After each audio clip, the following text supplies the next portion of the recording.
afforded that. He's telling me, and I'm saying, no, that wasn't that.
Well, now it's gambling time.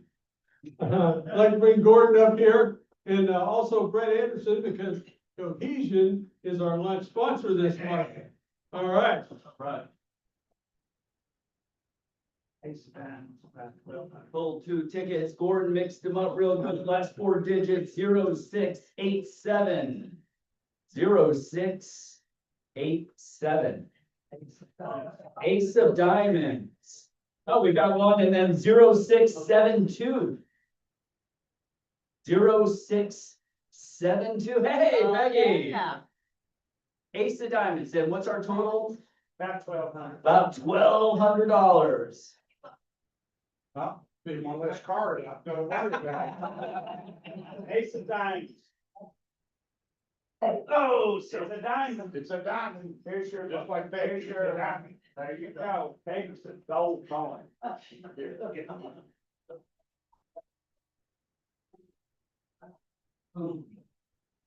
Sorry, no. Thank you for playing. Better luck next time, Gordon. Thanks for doing that. My name's Brett Anderson.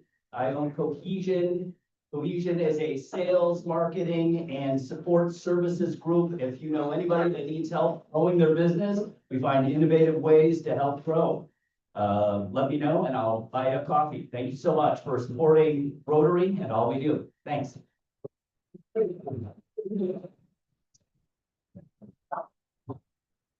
We appreciate the sponsorship, and of course, Brett does 1,000 other things in Rotary, so I'm sure you've heard his name a million times, and that's very good. We're really thankful that he's here with us. Now I'd like to bring Paul Stanley up here for a special presentation and some recognition about that international foundation I mentioned earlier. Good morning. Good morning. Hey, good. Well, it's actually afternoon. I do want to recognize some special people today, and we'll be doing this and recognizing other people in the following weeks, sometime. But I want you to think about, why do we give to the Rotary Foundation? We want to encourage everyone to give to the Rotary Foundation. Well, the purpose has always been simple and powerful. Doing good in the world through our foundation by helping support clean water, education, health, saving mothers and children, and growing local economies, among other projects. The people we're going to recognize today for their giving want to help others. They want to make a difference, and they want to leave things better than what they found them. That's what makes them special. Let me tell you a quick story about Sarah from Africa. She represents a common reality where young girls spend hours every day trekking for water. The foundation provided funds to dig a well in their village, which resulted in her no longer spending mornings trekking miles for a drink. Instead, she is in the classroom. The foundation's contribution to the people I'm going to recognize did not provide just water. They provided time and education, which are the true catalyst for breaking the cycle of poverty. Your Paul Harris Fellow starts at $1,000.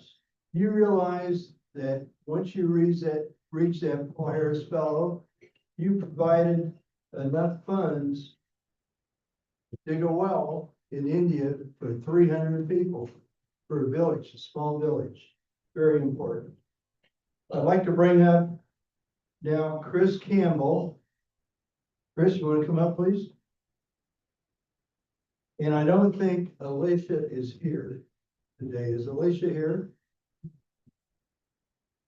Okay, Chris is a Paul Harris Fellow, which means it's the first time he will have been recognized for giving $1,000 to the Rotary International Foundation.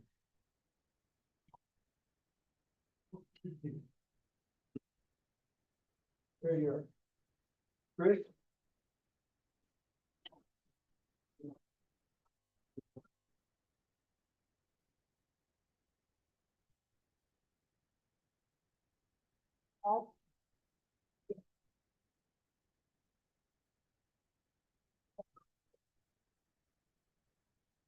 Thank you and congratulations very much.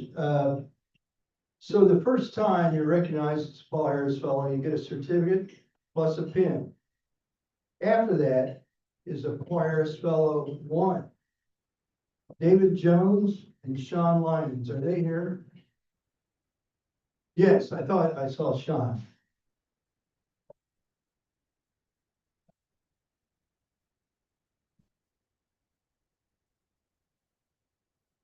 Sean gets a pin, Paul Harris plus 1, so that's $2,000 he's contributed. I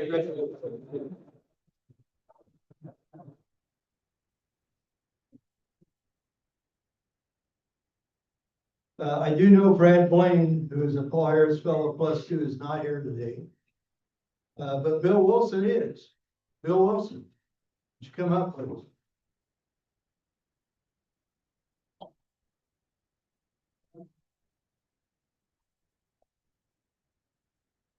Bill, maybe you can help me over here.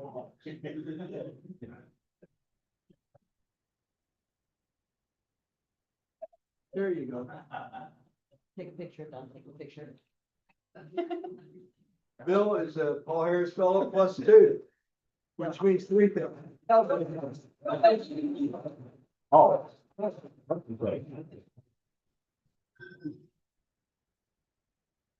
And we have many others to recognize in future meetings, but what I want to draw your attention to is a new matching program, and there's information on it at your tables. New matching program basically are to encourage you to give, and we want to help those people who are not Paul Harris Fellows or who are Paul Harris Fellows to meet the next level of the Paul Harris Fellow chain. It will take $100 minimum gift from you to the foundation of the annual fund, and we will match that with points. We have several members who have a lot of points, and they have agreed to donate those points to those people that want that. We will match up to $500. So if you give $500, we'll give you 500 points. And that's good for a Paul Harris Fellow. Do you have any questions on that? If you do, see me afterwards or see me down the road. And if you will, take time to read that. And hopefully you all will decide that it's a good way to invest your money in the future. Thank you very much.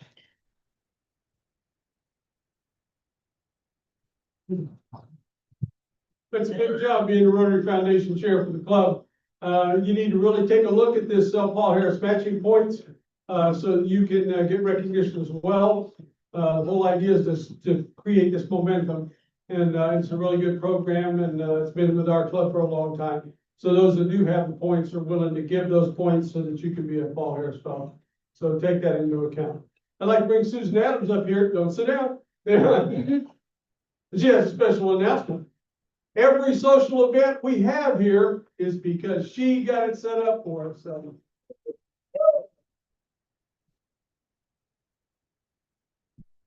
I'm inviting you to the Lexington Legends on May 21st.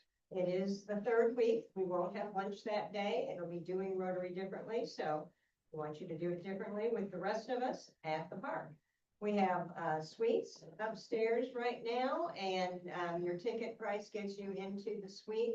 There's going to be a dedicated server that can take your orders and bring you your food, bring you your drinks. You can get drinks from the bar right out up on the suite level, and it's climate controlled. So whether it's too hot that day or too cold that day, we can be inside or outside in the seats there. So we hope everybody will scan the QR code and join us on May 21st.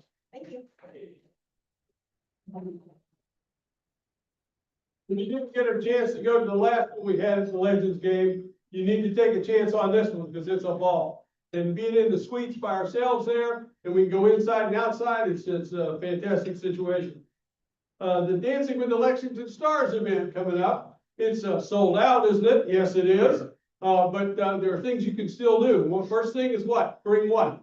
Bourbon, that's right. Bottle of bourbon, $50 or more value. And for the bourbon pool, if you'd like to get in, and it's of course sold out, but you'd like to go to the event, how can you do that? Volunteer, that's right. So see Susie Basham about that. And so you can get into the event and see the whole thing and just do a little bit of work, Brett, just a little bit of work. That's good, yes. So we want you to take part in that. And it's fantastic that the dance sold out in like 2 weeks or a week and a half or something. It's a fantastic event, and it's going very well. Now I'd like to bring Tom Ashford up here to introduce our special guest today, talk about this wonderful foundation we're part of. And but I want to tell you, Tom Ashford is like old school Rotary. He's been there forever. He was one of my mentors when I got into Rotary back in '07. And, it was a great time, and he's taught me a lot, as have several of the past district governors. And so, welcome Tom Ashford up here to introduce our guest.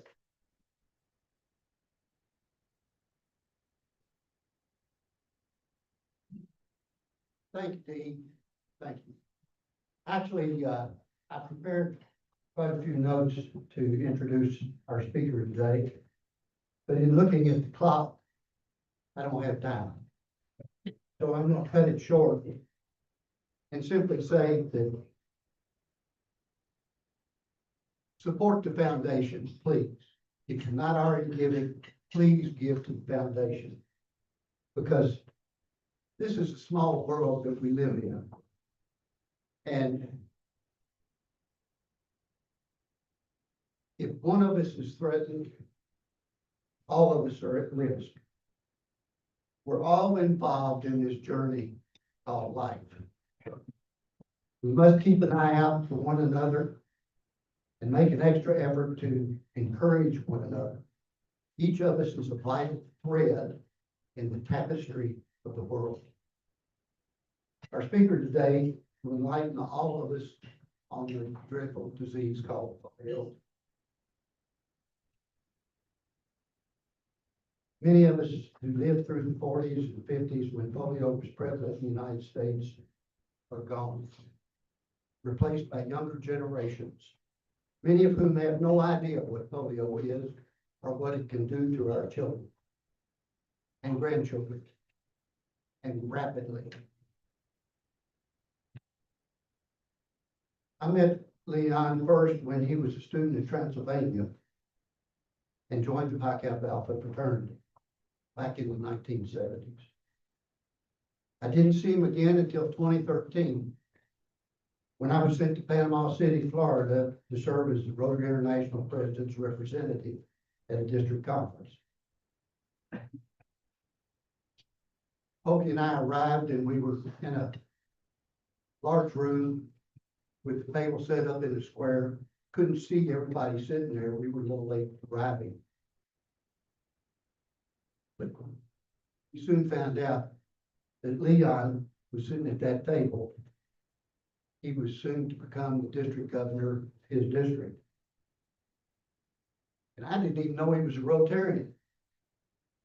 But several years later, when I heard him give his polio talk, I began trying to get him to our club so that you could experience the same information. So here he is. Please give past district governor Leon Hirsch a warm Rotary Club of Lexington welcome.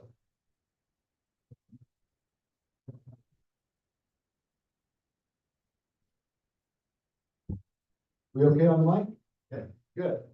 Thanks for having me. I'm absolutely tickled to be here. All I'm gonna say is hold on to your hats. You're not gonna believe the story. I wrote this in 2013 to deliver as my official visit talk to all my clubs at 6940 when I was district governor. And you all are gonna scratch your heads when this talk is over saying, how could this have happened in our country? After 18 years, I'm still scratching my head about the whole thing. So we have to go back and do a little bit of background first about my hometown of Cincinnati, okay? And what was going on there between the end of World War II and about 1962. So it's a little bit interactive. I'll ask you a few questions along the way, and we'll go from there. Now, this is what Cincinnati looked like at the end of World War II, just like Louisville, Evansville, Lexington. All the natural resources had been used for the war effort, and the skylines were looking kind of bleak. So fortunately, everything is picked up today. That's a pretty new picture of what the Cincinnati skyline looks like. And back when I was in the 8th grade at Gamble Junior High School, we took social studies class, and social studies meant Ohio history, which was really cool for an 8th grader. So I learned a long time ago that Cincinnati's economy was built on two major things: meatpacking and beer. Okay, so we're going to talk just a little bit about that, the old days. How many remember cons? They sold it here in Lexington. They just tore down the plant about 2013. It used to go as far as the eye could see. Cincinnati had become one of the 3 or 4 top and large meatpacking industries in the entire country. And if you remember right, they used to put a Cincinnati Reds baseball card, one in each pack of the hot dogs, luncheon meat, whatever. If you go look on eBay today, those things are worth a few bucks. So we had to have rails to transfer the livestock from point to point, okay? So Cincinnati became a huge rail hub. Remember, they built the Union Terminal, which is still, I'm sorry, which is still a gorgeous place, and Amtrak is expanding now in Cincinnati, and they're gonna be utilizing the Union Terminal a lot more, like the old days. And what's funny, statistic is that it wasn't until 1972 that air travel surpassed rail travel in Cincinnati as the #1 mode of transportation. So that's how strong the rails were in Cincy for so long, okay?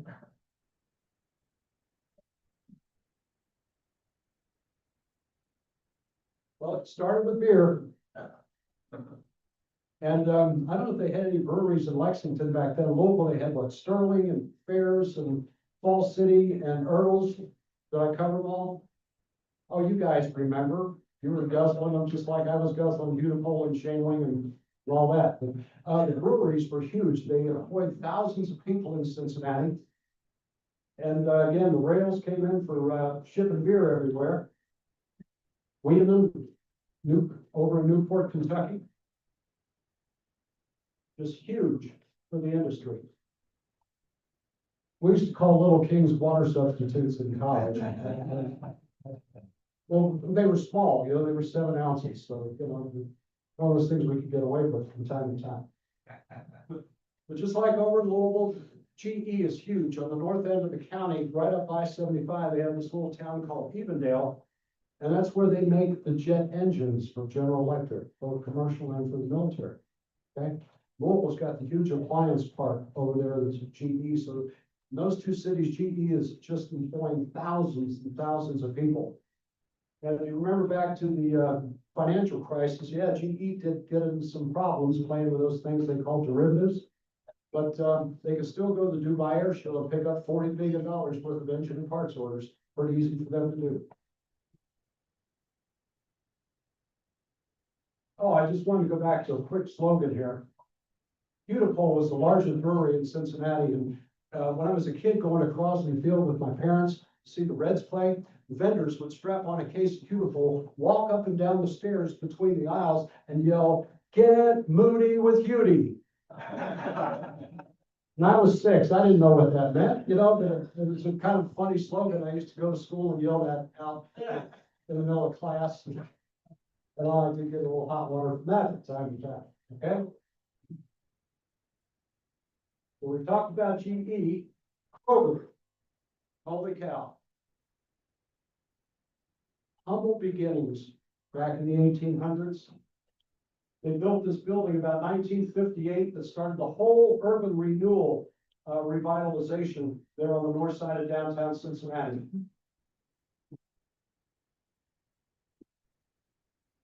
That's what it looked like in the very beginning, and then it hit on one huge product. How about that? You all remember Ivory Soap? Okay. What was the slogan?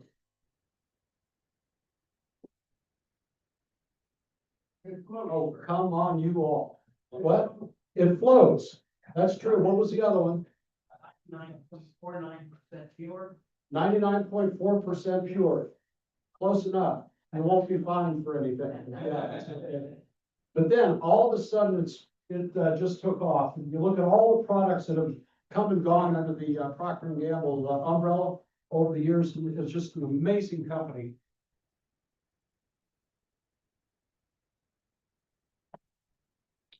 I think this is more than a coincidence. Procter & Gamble's headquarters are on the east side of downtown Cincinnati.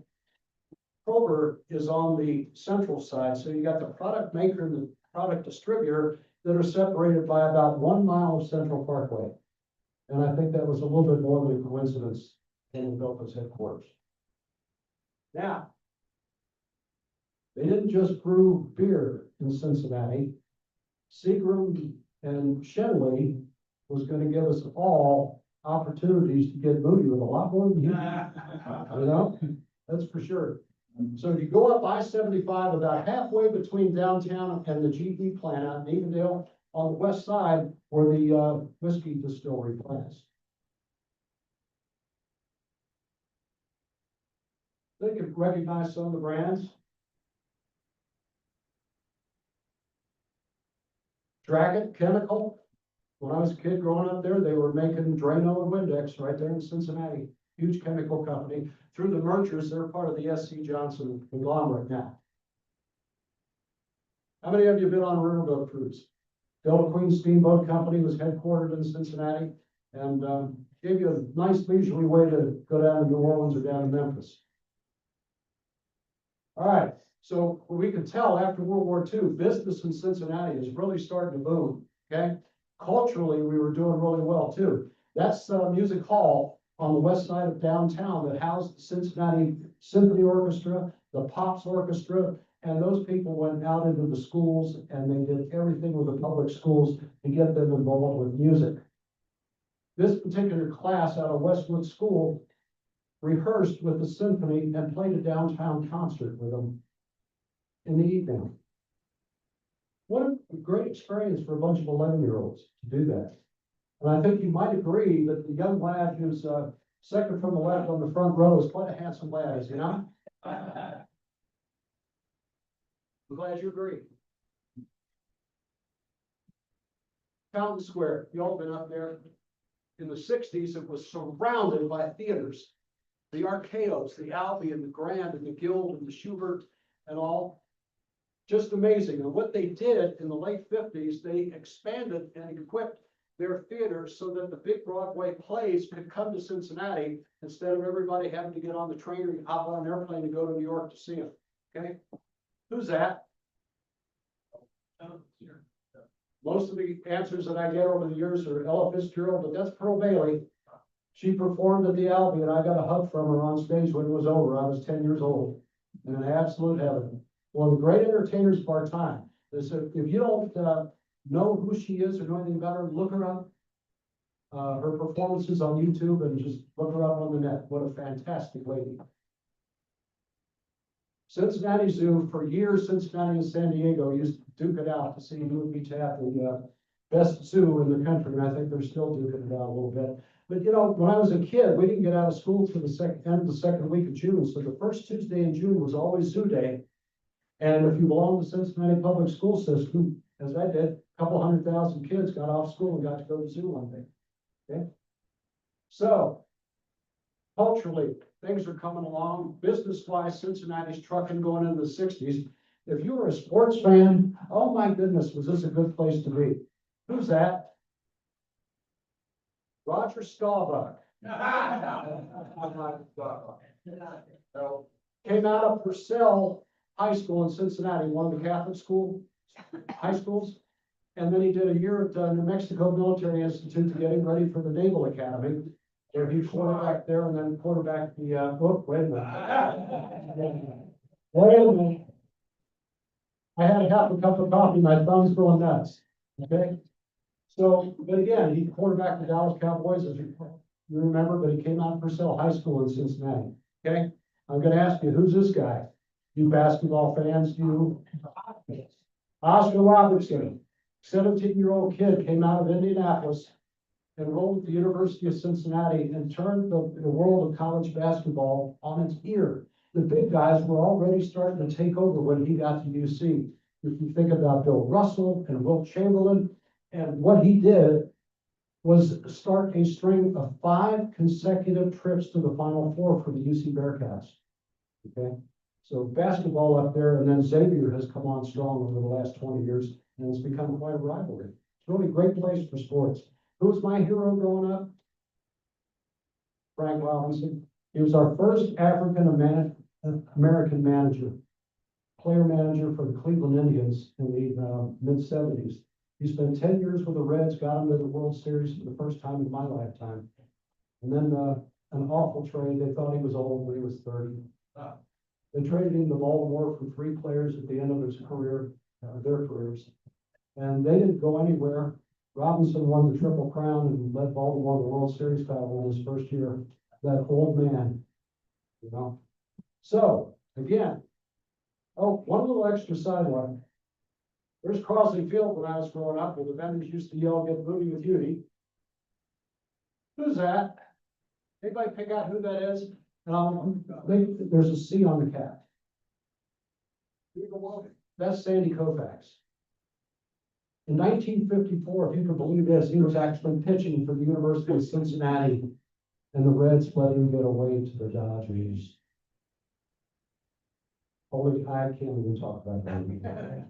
All right, so we know Cincinnati sports and culture and business is just coming alive from the 50s after the war and into the 60s.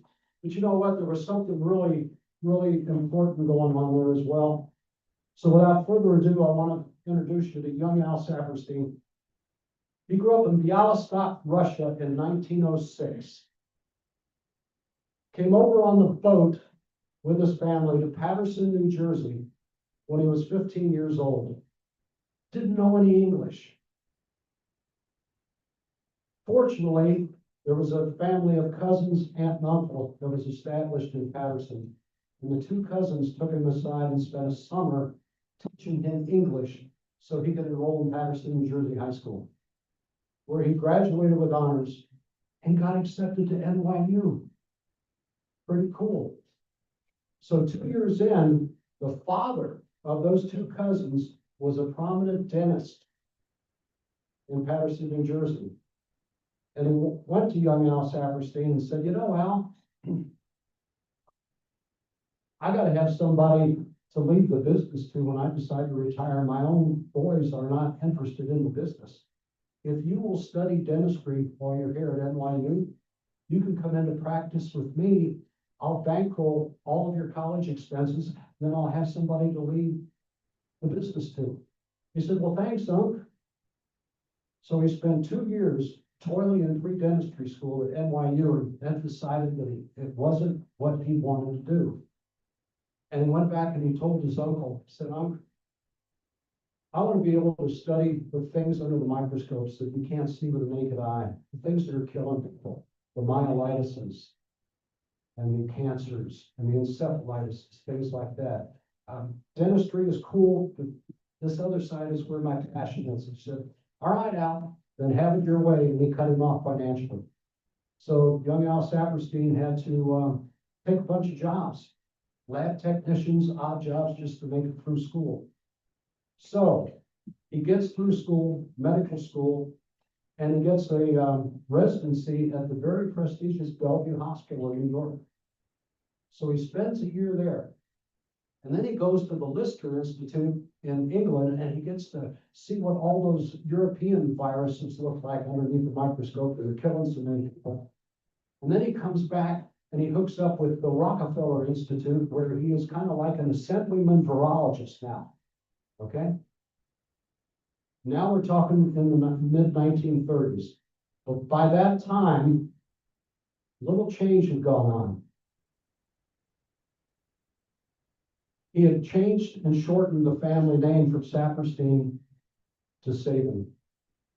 Okay?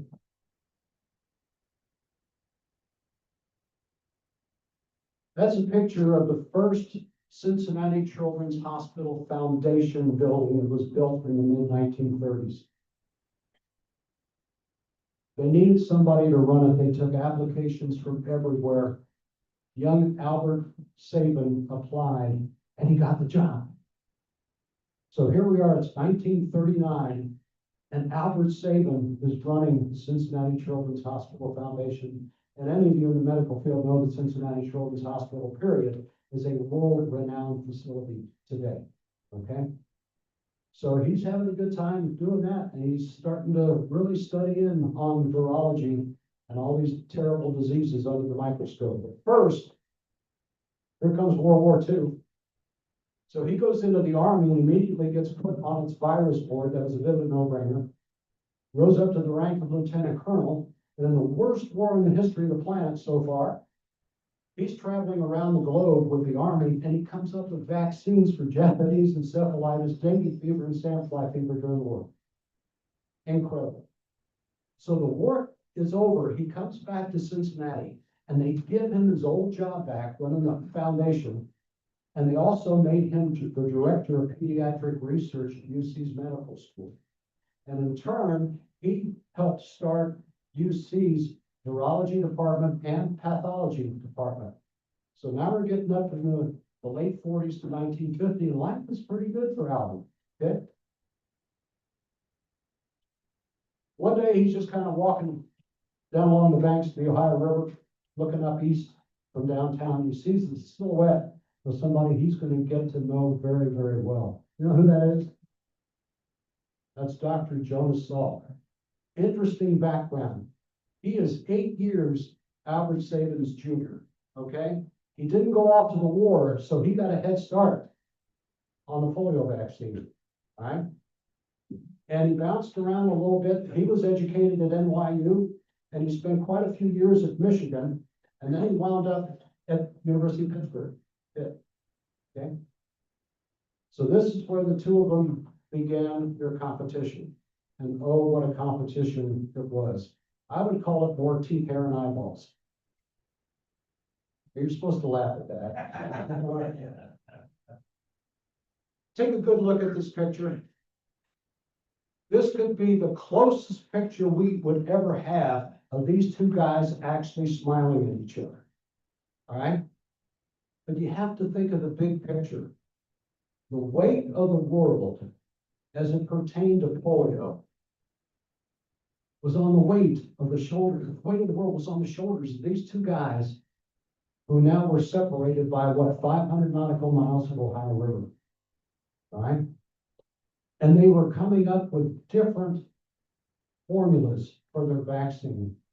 Now, Dr. Salk took a live polio virus, killed it with formaldehyde, and then concocted the formula to be injected, okay? Where Dr. Sabin was dealing with a live form of the wild polio virus that he made into a liquid that you could be taken as an oral form, the original sugar cube, when it got approved back in the 60s, okay? Now, those of you that don't know polio, this is a virus. It's fecal-borne, okay? Many cases it attacked the outer extremities where it would paralyze you and you'd have to teach yourself how to walk again, all right? The year I was born, we lost about 500,000 kids to polio. Think about that, around the globe, all right? Fortunately, we haven't had a case here now since 1977, all right? So these two camps and all the people involved, they accused each other of making a dangerous vaccine that didn't work, okay? It really was ugly. And you wonder, for something, and these guys gave up their patents for the good of medicine, for the good of mankind, but their camps were seeing dollar signs, right? By the time Dr. Sabin, because he got the late start because of the war, but by the time he was ready for his first clinical trial, Dr. Salk had already vaccinated successfully 1.8 million kids.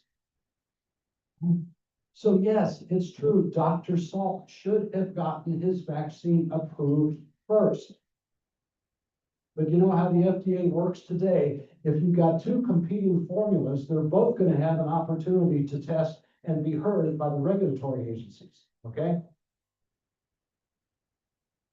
The infantile paralysis group, which was actually started by a Rotarian, later became the Marching Dimes, and they were very much in the Salk camp, and they had infiltrated some of the government agencies.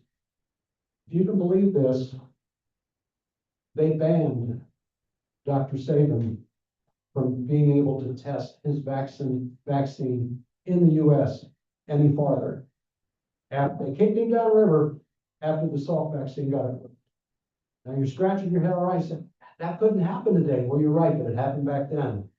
Because the wrong people were seeing dollar signs. And the good of mankind, as we try to think about it, Rotary, was left out in cold. Who's this clown? Nikita Khrushchev. All right. You remember about 1958, 1959 or so? He's got a shoe off and he's at the UN, he's at the podium like me, and he's banging the shoe down on the podium, telling the world he's gonna bury him. Fat chance. Albert wasn't idle for very long, all right? Some of his colleagues from NYU Medical School were from Russia.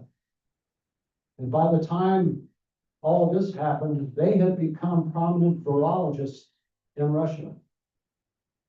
So while Khrushchev is threatening to kill everybody, Albert and his Russian colleagues were creating 100 million doses of the oral polio vaccine.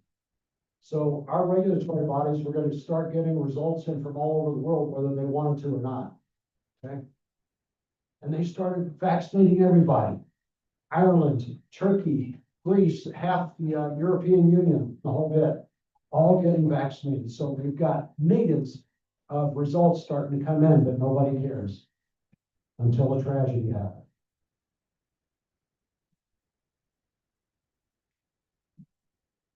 When they gave up their patents, Dr. Salk, I know, had farmed out approval to use the vaccine to a whole bunch of pharmaceutical companies. Some of them were big, and you'd recognize the names, Lilly and Davis and Wyeth and all, but some of them were smaller, and they're both very well known.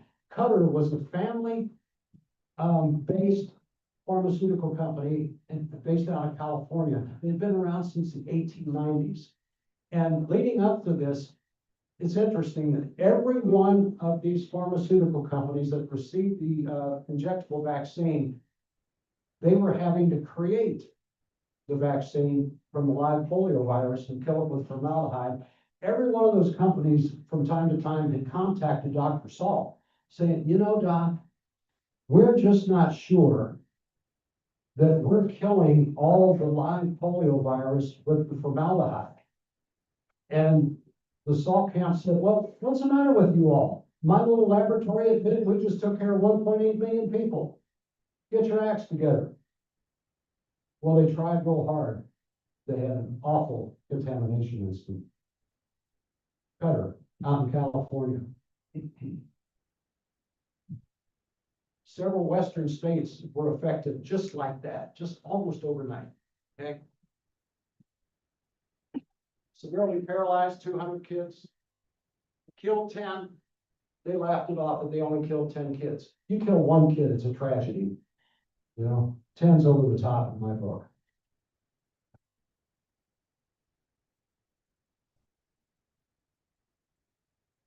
Our federal government, finally realizing that its missteps, went back to Albert Sabin with that long government tail tucked between its legs and said, you know, Albert, we might have been a little bit hasty kicking you downriver like we did. Cutter just cost us 40,000 new cases of polio in a matter of a few months. If you'll help us come out to California and the Western states and help us clear up this mess that Cutter created, we might let you start testing the vaccine again in the US. Do you have any groups of people that you might be wanting to vaccinate? He says, oh, for sure. I've already got 200,000 people in the Cincinnati public school system ready to go. So they did. It took. And in 1962, it got approved. Now keep in mind, Doc Salk got his approved in 1955. That's when they kicked Albert downriver, right? So another 7 years, and you wonder how many kids died because of the missteps of the nonprofits in the Salk camp, plus our own government.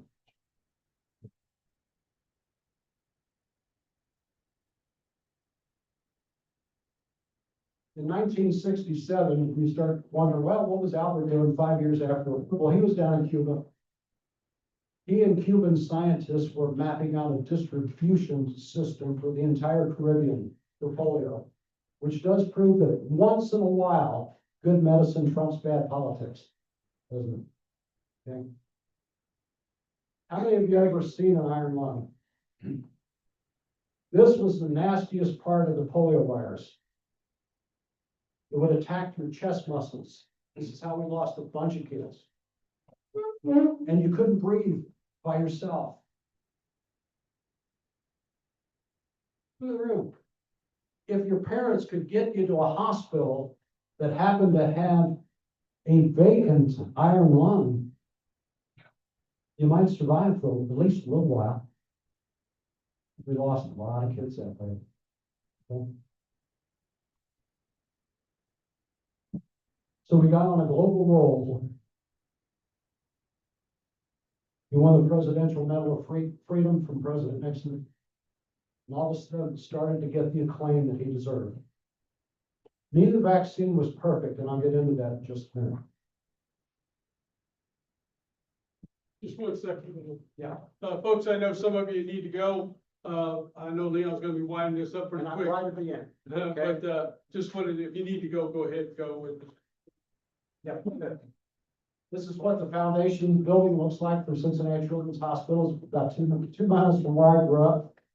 This next slide is gonna put it all together, okay? Take a look at this. Look at the wheel, that's us. This is the 1985 International Convention in Kansas City with International President Carlos Canseco of Mexico and Albert. After 2 Rotarians took a bunch of the oral virus to the Philippines and started working there on their own, it gave Rotary International enough confidence to announce to the world at this convention that they were going to take it on globally. So here we are 40 years later, and when this happened, they still had 350,000 new cases a day. But today, we're endemic in Afghanistan and Pakistan. Afghanistan, we can understand a little bit. Pakistan's kicking our butts. And they still have a lot of work to do there, but we're just down to 2 countries now that are endemic. Doesn't mean a country can't get an isolated case every now and then, but if they isolate it and it doesn't spread, the country does not lose its polio-free status in the world, okay? What a guy. We give up Albert in 1993. About a decade ago, 60 Minutes had a segment on a brand new, potentially fabulous cancer treatment that came from the strain of a live polio virus. This is what Albert was doing when he was finally called home, okay? There's so much more to tell. I could go on for an hour, especially talking about what's going on with polio around the country, around the world today. We still have 35 centers that are considered high risk that we have 24/7 surveillance on. So I'm going to end my program with that right there and just tell you that if you're ever in Pensacola, we've got 12 clubs in the 2-county area there. Come visit me on a Friday at noon in Pensacola North, okay? Our club is very festive. We poke fun at each other all the time. In fact, we've been accused of having some of our meetings look like this. So with that, I'm going to thank you from the bottom of my heart for your attention, and hopefully you've learned a couple things about why we're here and what we're up to with Rotary. Okay, thanks.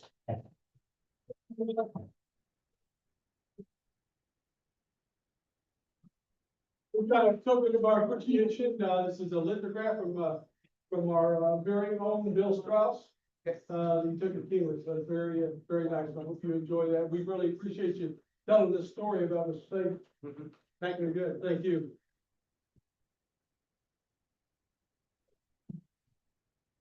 And the Polio Plus story is long and wonderful, and we went from that in the 80s to where we are now with billions of kids vaccinated for polio. And you can be proud of that because you're part of it. And we're going to talk more about the foundation where you can help be more of a part of that in the coming weeks.